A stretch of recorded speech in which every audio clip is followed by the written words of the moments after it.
حارث اشعری رضی اللہ تعالی عنہ فرماتے ہیں، یہ مسند احمد ابن حنبل میں بھی ہے، ترمذی میں بھی ہے، قال قال رسول اللہ صلی اللہ علیہ وسلم انی آمرکم بخمس اللہ امرنی بہن۔ یہ ایک روایت میں اضافی الفاظ ہیں، اللہ امرنی بہن، دوسری میں نہیں ہے۔ انی آمرکم بخمس کے بعد شروع ہو جاتی ہے بالجماعت والسمع والطاعت والہجرت والجہاد فی سبیل اللہ۔ مسلمانوں میں تمہیں 5 باتوں کا حکم دے رہا ہوں، اور یہ حکم اللہ نے مجھے دیا ہے، حالانکہ آپ کو بھی حکم دینے کا اختیار ہے، لیکن آپ نے تاکید کے لیے کہا، میں اپنی طرف سے نہیں کہہ رہا، میں پہنچا رہا ہوں۔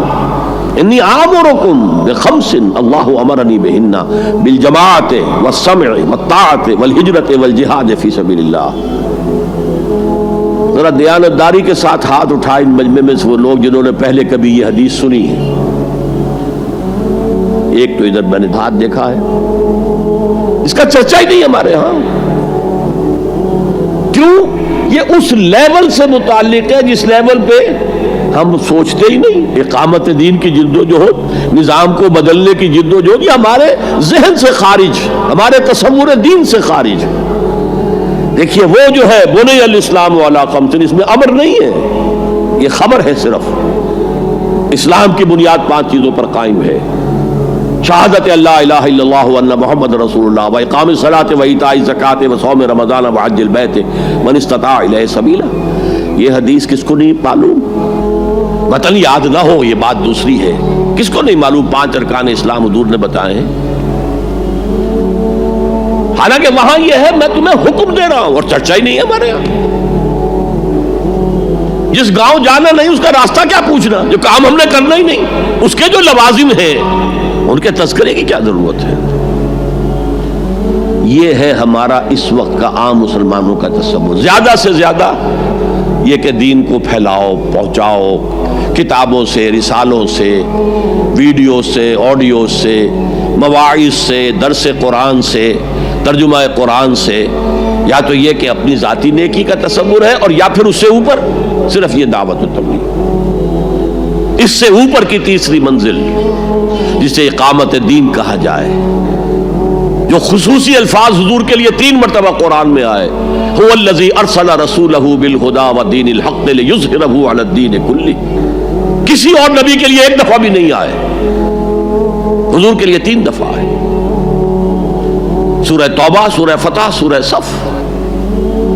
یہ چونکہ چیز ہمارے ذہنوں سے نکل گئی ہے، لہذا اس کے جو متعلقات ہیں اس کی طرف بھی توجہ نہیں ہے۔ سیدھی سی بات ہے، منطقی بات ہے، جس گاؤں جانا نہیں اس کا راستہ کا ہے کو پوچھنا۔ یہ 5 چیزیں ہیں لازم۔ جماعت کی شکل میں رہو، یہ بھی فرمایا علیکم بالجماعہ، یہ حضور کی حدیث ہے، علیکم بالجماعہ، لازم ہے جماعت کی شکل میں رہو۔ اور حضرت عمر کا قول ہے، اور آپ کو معلوم ہے کہ صحابی کا قول بھی حدیث کہلاتا ہے۔ حضرت عمر فرماتے ہیں لا اسلام الا بالجماعہ ولا جماعہ الا بالامارہ ولا امارہ الا بالاطاعہ۔ کوئی اسلام بغیر جماعت کے نہیں، کوئی جماعت بغیر امارت کے نہیں، اور کوئی امارت بے فائدہ ہے اگر اس کی اطاعت نہ ہو۔ تو پہلا حکم بالجماعہ والسمع، اور سنو، سننے کے لیے وابستہ رہنا ہوگا۔ وابستہ رہ شجر سے امید بہار رکھ۔ اب یہ نہیں ہو سکتا تھا کہ حضور پر کوئی بات آئی ہے تو آپ خود ہر ایک کے گھر جا جا کے اس کو پہنچائیں۔ آپ وابستہ رہیں اس نظم جماعت کے ساتھ، جیسے کہ درخت کا پتا جو ہے اس تک بھی جڑ سے لے کر جو غذا آ رہی ہے درخت کے پتے تک پہنچ رہی ہے۔ تو پیوستہ رہ شجر سے امید بہار رکھ، اس پیوستگی کے ساتھ، تاکہ وہ سارے احکام آپ تک خود بخود پہنچے۔ والطاعہ، اور اطاعت۔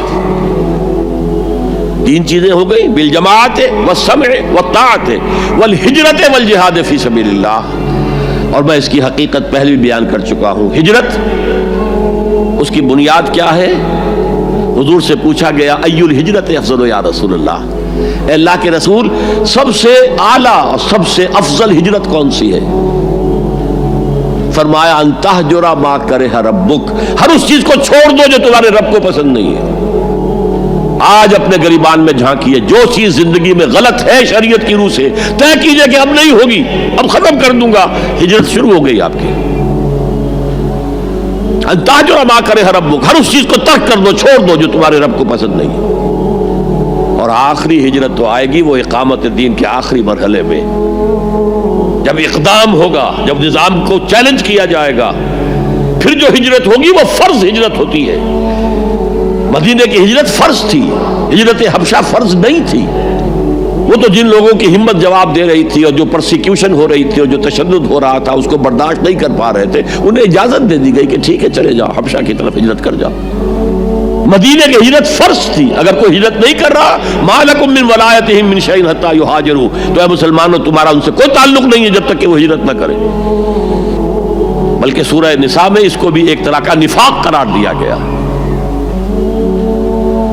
تو وہ ہجرت بڑی ہجرت ہے، گھر بار چھوڑ کر، اور مکے والے جو گئے تھے چھوڑ کر، وہ قریش کے بھیڑیوں کے رحم و کرم پر چھوڑ کر گئے تھے اپنے گھر والوں کو، اور ان کا سارا گھر کا سامان لوٹا گیا تھا، اور اس سارے سامان سے وہ کیپٹل فراہم کیا گیا تھا جس کو لے کر ابو سفیان کا قافلہ گیا تھا شام کی طرف، جس کا حضور نے پیچھا کیا تھا لیکن وہ نکل گیا تھا۔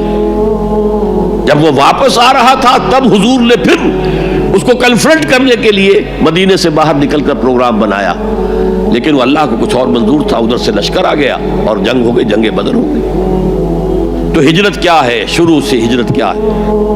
ان تہجر ما کرہ ربک، اور سب سے اوپر کیا ہے؟ گھر بار، اپنے آباء و اجداد کی وطن، جہاں آپ کے آباء و اجداد دفن ہے، چھوڑو، جاؤ، اور جاؤ وہاں جہاں پوری طاقت مرکوز ہو جائے تاکہ آپ نظام باطل کو چیلنج کرنے کے لیے ساری طاقت ایک جگہ جمع کر سکیں۔ اور جہاد پوچھا گیا ای الجہاد افضل یا رسول اللہ، سب سے افضل جہاد کون سا ہے اللہ کے رسول؟ فرمایا ان تجاہد نفسک فی طاعت اللہ، کہ اپنے نفس کے خلاف جہاد کرو، اسے اللہ کا مطیع بناؤ۔ وہ سرکش ہے، وما ابرئ نفسی ان النفس لامارۃ بالسوء، یہ نفس جو ہے امارۃ بالسوء، برائی کا حکم دینے والا ہے، اس کے خلاف کشاکش کرو اور اس کو دباؤ، اسے اللہ کے سامنے جھکاؤ، یہ جہاد افضل ہے۔ اور بلند ترین جہاد قتال فی سبیل اللہ، ان اللہ یحب الذین یقاتلون فی سبیلہ صفا کانہم بنیان مرصوص۔ یہ ہے وہ حدیث